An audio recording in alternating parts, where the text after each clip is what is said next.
in the name of Allah, the most merciful, the most compassionate. Tonight, I want to take you on a journey, a gentle journey back in time. So, get comfortable, rest your head, close your eyes if you like, and imagine the soft night sky above Istanbul. Can you see it? The stars, twinkling like tiny lanterns, the Bosphorus waters, moving slowly, quietly, as if the sea itself is whispering. It is peaceful, it is calm, and it is here, in this city, under the blanket of stars, that a boy was born. His name was Abdul Hamid, and though he was just a child, Allah had already written for him a role filled with patience, wisdom, and faith. As a boy, Abdul Hamid was quiet, not the type to shout or run wildly. No, he preferred to sit and listen. He loved books. He loved stories, especially the stories of the prophets, peace be upon them all. And when he listened, he didn't just hear words, he felt them. Sometimes he would look up at the stars and wonder, Ya Allah, how great is your creation? How small am I compared to your world? Even as a child, he was gentle with others. He spoke kindly to the servants in the palace. He cared for animals, and people noticed. They would whisper, "This boy has a soft heart." The palace where Abdul Hamid grew was not just walls of stone. It was also a house of learning. Scholars came to teach. Poets recited their verses. Teachers shared wisdom. And Abdul Hamid absorbed it all, like dry earth drinks the rain. He studied history. He learned languages.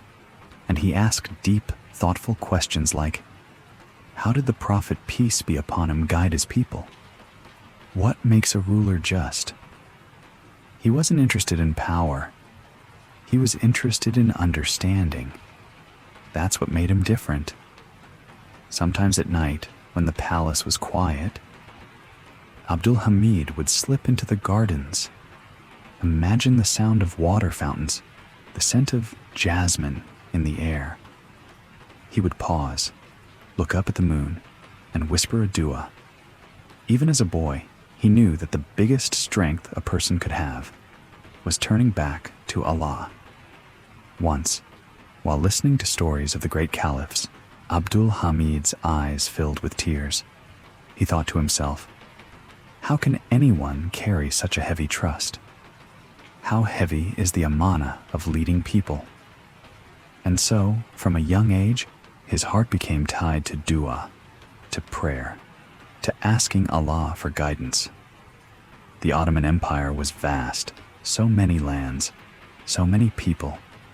But even in his youth, Abdul Hamid could see that the world was changing. There were struggles, whispers of unrest, and challenges ahead. He watched, he listened, he learned, and quietly, he made a promise to himself, when my time comes, I will try to serve with justice, with patience, with wisdom. Of course, he didn't yet know how soon that time would come.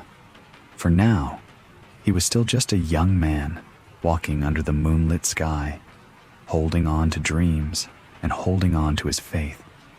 So, my dear friend, as you lie here now, imagine the young Abdul Hamid, a boy of gentle character, a boy with questions in his heart, a boy who did not yet know he would become Sultan.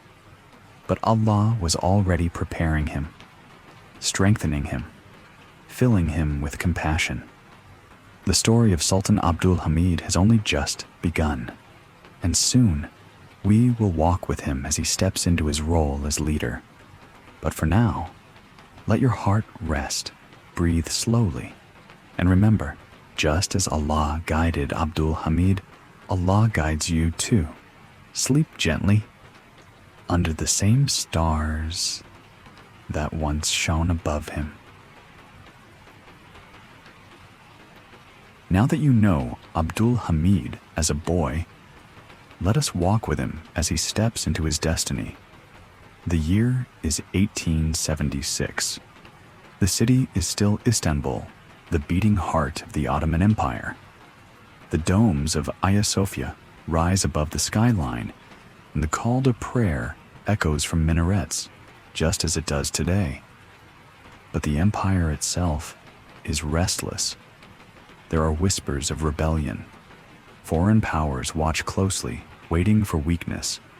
The Ottoman throne has seen turmoil, and now the people need a new sultan. And so, at the age of 34, the quiet, thoughtful Abdul Hamid is chosen. He is no longer just a gentle student, no longer just a quiet dreamer in the palace gardens. He is now Sultan Abdul Hamid II. Imagine him on that day. He walks through the grand halls of the palace, past guards in shining uniforms, past scholars with wise faces, and in his heart he whispers, "Ya Allah, this crown is heavy. Guide me, for I cannot carry it alone." Unlike some rulers who celebrate power with pride, Abdul Hamid feels the weight of amana, the sacred trust. He remembers the words of the Prophet Muhammad sallallahu alaihi wasallam. Every one of you is a shepherd, and every one of you will be asked about his flock. The flock of Abdul Hamid was vast: Arabs and Turks, Kurds and Albanians, Bosnians, Greeks, Armenians, millions of souls across 3 continents. Outside the empire, the world is changing quickly. Europe is modernizing. New weapons, new schools, new ideas. And foreign powers like Britain and Russia are circling, like wolves waiting for prey. Inside the empire, there is unrest too.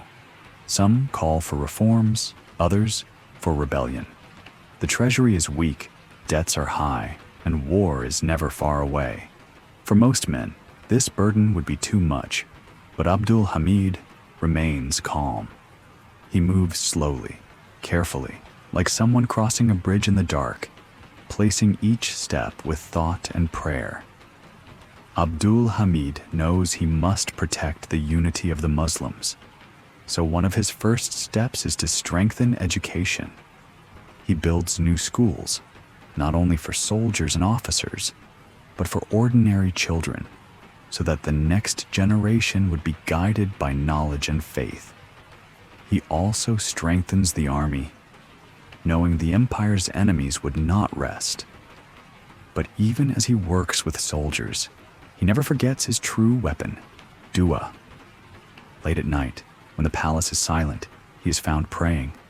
His forehead touches the carpet, and his whisper rises, "O Allah, guide me. Protect the Ummah. Do not let me fail." Despite being sultan, Abdul Hamid is simple in his ways. He does not drown in luxury. He eats modest meals, olives, bread, and tea. He prefers quiet rooms over grand banquets. He spends hours in his private study, reading reports, writing notes in his own hand. And when he walks in the palace gardens, among the roses and fountains, he walks slowly, as if reflecting on every step. He listens more than he speaks. He forgives more than he punishes. And yet, he is firm when the empire's safety is at stake. My dear friend, imagine yourself there. Imagine standing on the balcony of Yildiz Palace, looking out over the Bosphorus with Abdul Hamid. The sea reflects the moonlight. The ships glide silently, and the night air carries the smell of pine from the palace gardens. Can you hear him speak? His voice is low, calm, almost like a whisper. The world is changing, but as long as we hold on to Allah, we will not lose our way. And so, in those first days as Sultan, Abdul Hamid sets his heart firmly on faith, on patience, and on unity. And that, dear listener, is how Abdul Hamid began his journey as Sultan. Not with pride, not with noise, but with quiet strength and a heart full of dua.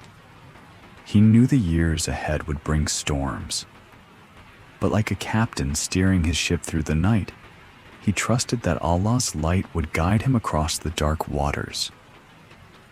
For now, let us pause here.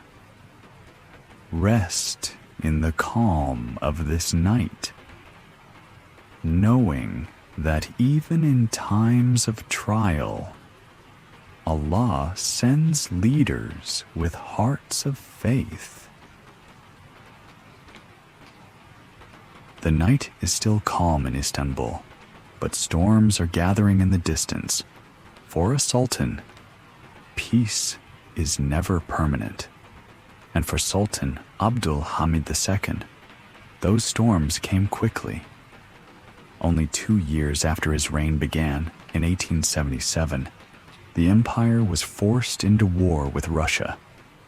It was called the Russo-Turkish War.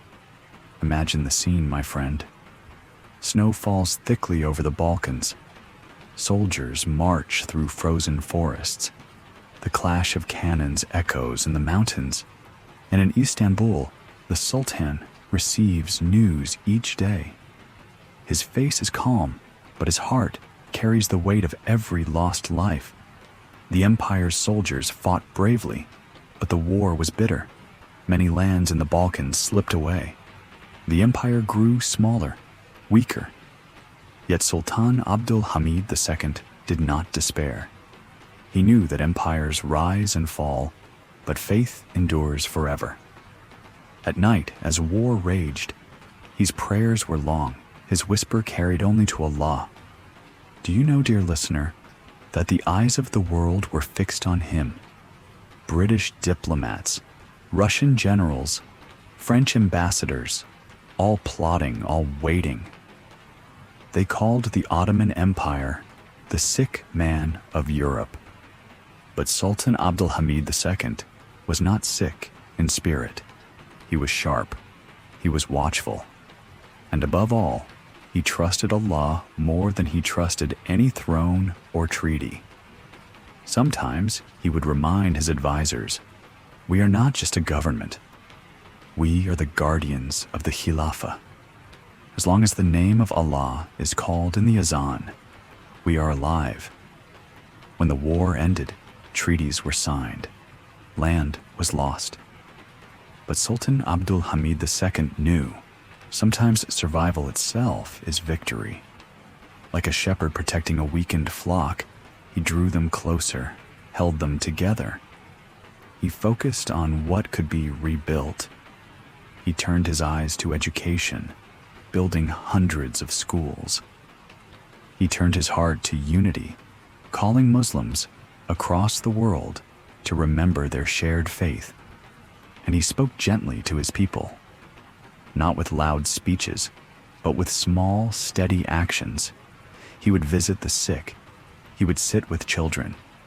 He would send aid to faraway Muslims suffering under colonial powers.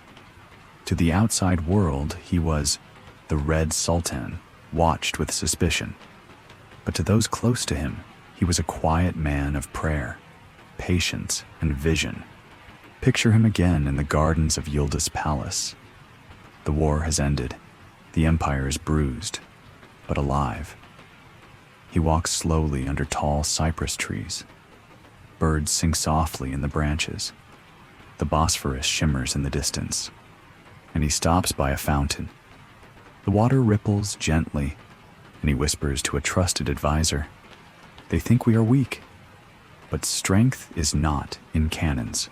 Strength is in faith. As long as the Ummah remembers Allah, no empire can truly die." But not all trials came from outside. Inside the palace, there were plots, whispers, and betrayals. Some envied him. Others wanted reforms he could not accept.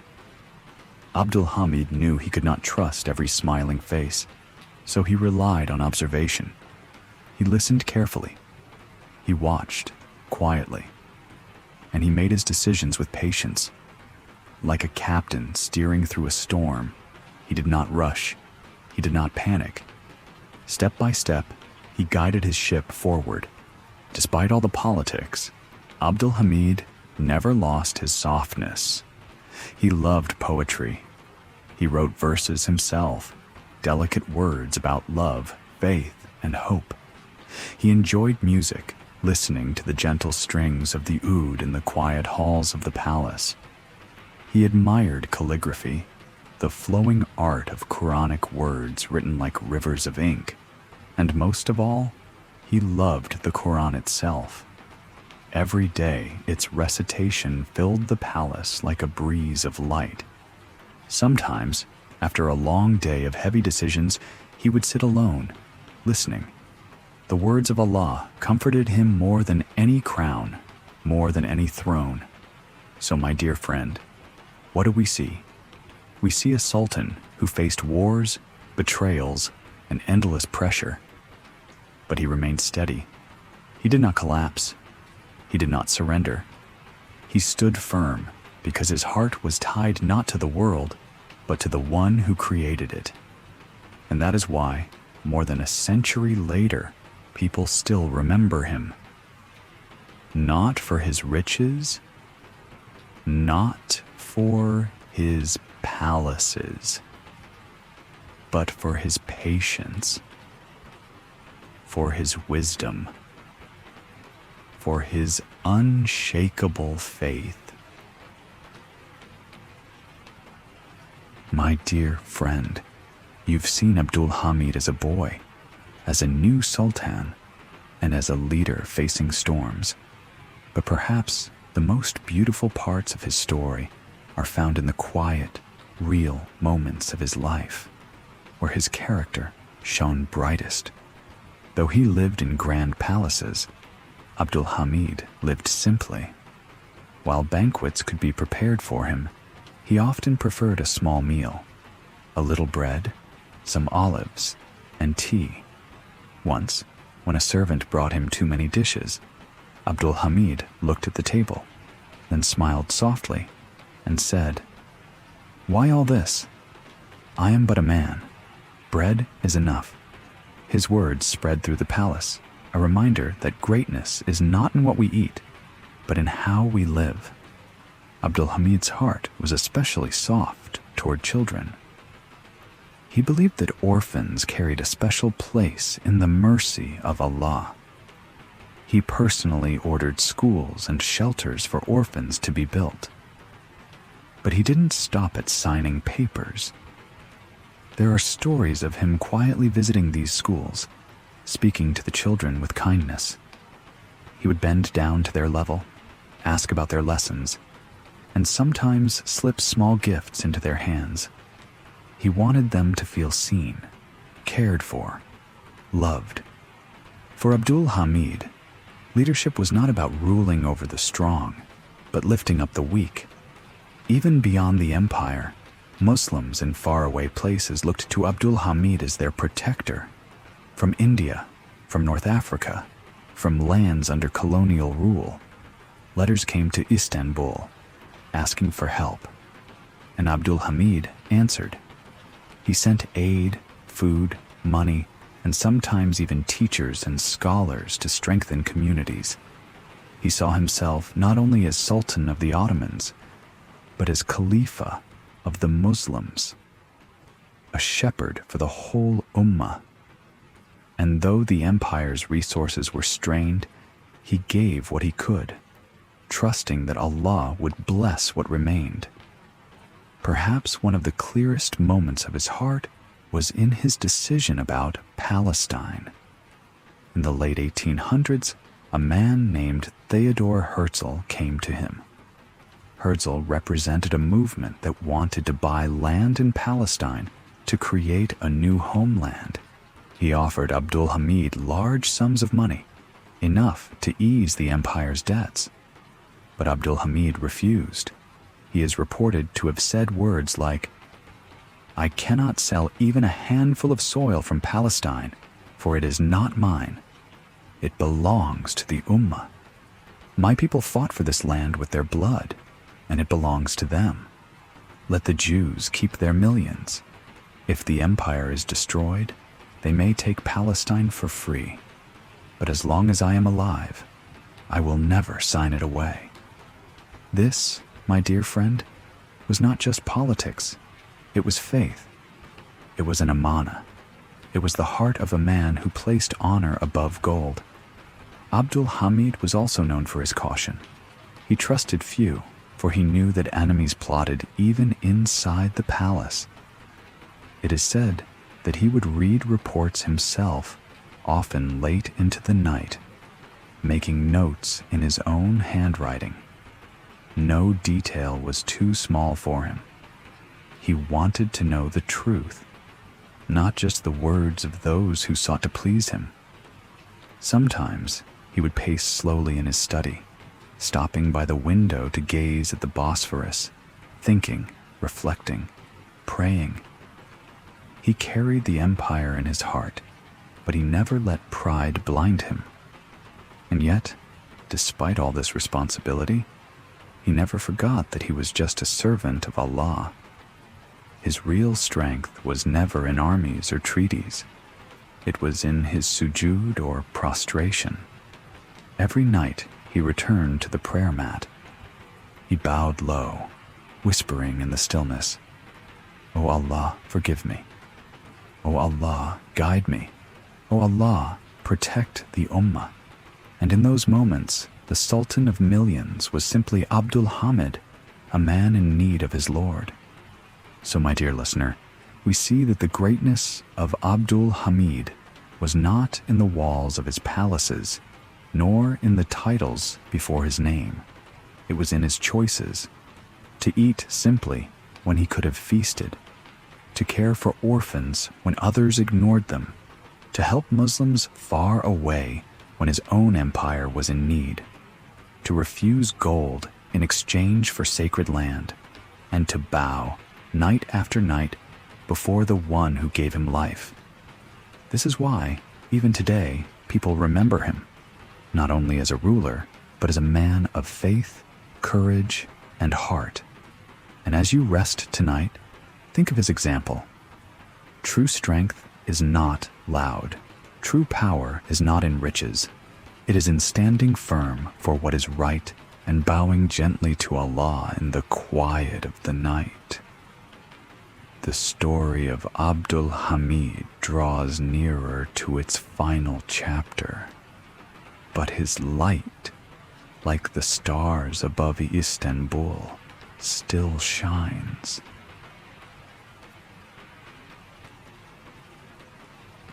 My dear friend, every story has its evening, just as every day has its sunset. The story of Sultan Abdul Hamid is no different. But even in his final years, his light never faded. In the year 1909, the empire shook once again. A group known as the Young Turks grew powerful, and they demanded Abdul Hamid leave the throne. The day came when he was removed after more than 30 years of rule. As soldiers entered the palace, Abdul Hamid looked at them calmly. He did not shout. He did not fight. Instead, he whispered a verse from the Quran. Inna lillahi wa inna ilayhi raji'un. To Allah we belong, and to Him we return. And so, the Sultan who once held the world in his hands was taken quietly from his palace in Istanbul. He was sent into exile in Salonika, far from the heart of the empire he had served. Exile might sound bitter, but Abdul Hamid bore it with patience. In Salonika, his world became smaller. No armies, no courts, no councils. Just a few rooms, some books, and his faith. He spent his days reading, reflecting, writing poetry, and remembering Allah. He often walked slowly in the garden, gazing at the sky, the same sky he had once seen from his palace in Istanbul. And though his throne was gone, his dignity remained. He reminded those around him, power comes and goes. But faith stays with the believer until the very end. One story from his exile tells of a visitor who came to see him. The man looked at Abdul Hamid, no longer dressed as a sultan, but as a simple old man. With sadness, the visitor said, "Your Majesty, how far you have fallen." Abdul Hamid smiled softly and replied, No, my friend. I was sultan before, and I am a servant of Allah now. A servant is higher than a sultan, such was his humility. Even in loss, he found peace. Years later, after the empire itself began to weaken, Abdul Hamid was allowed to return to Istanbul. But he did not return to a throne. Instead, he lived quietly in Beylerbay Palace, overlooking the waters of the Bosphorus. There, in his final years, he prayed, reflected, and spent time with his family. He watched the world change rapidly around him, but his heart remained steady. On a winter morning in February 1918, Sultan Abdul Hamid II returned to his lord. The news spread across Istanbul, and many wept. Some remembered him as a stern ruler, others as a cautious man. But many, many more remembered him as the Sultan who protected the honor of Islam, who refused to sell Palestine, who cared for orphans, who bowed in prayer night after night. He was laid to rest in Istanbul, among his ancestors, beneath the call to prayer he had heard since childhood. And so, dear friend, what remains of Abdul Hamid is more than the palaces, more than the battles, more than the empire itself. What remains is his faith, his courage to stand firm when offered gold for sacred land, his kindness to children and the poor, his patience in exile, and his whispered prayers in the night. He showed us that a ruler's true crown is not gold, but humility, that the greatest palace is not made of stone, but of faith in the heart. That honor is not measured by power, but by principle. And so, as you drift into rest tonight, remember his story. Empires rise, empires fall, but faith, kindness, and courage live on forever. Sultan Abdul Hamid's name is still remembered because he lived not only for himself, but for Allah and for his people. And you too can leave a legacy, not by ruling an empire, but by being kind, by holding fast to your faith, by standing for what is right. So close your eyes now, dear listener. Imagine the Bosphorus, calm beneath the stars. Imagine the soft whisper of Abdul Hamid's prayers echoing through the night, and let that peace guide you gently into sleep. For the story of Abdul Hamid has ended, but the lessons of his life shine on like stars that never fade. Sarayımı yaksalar, hanımı, hanedanımı söndürseler, çoluğumu çocuğumu gözümün önünde parçaladılar helalilerinde. Yolunda yürüdüğüm için beni bu hale getiren ve milletime ateşe atan insanlara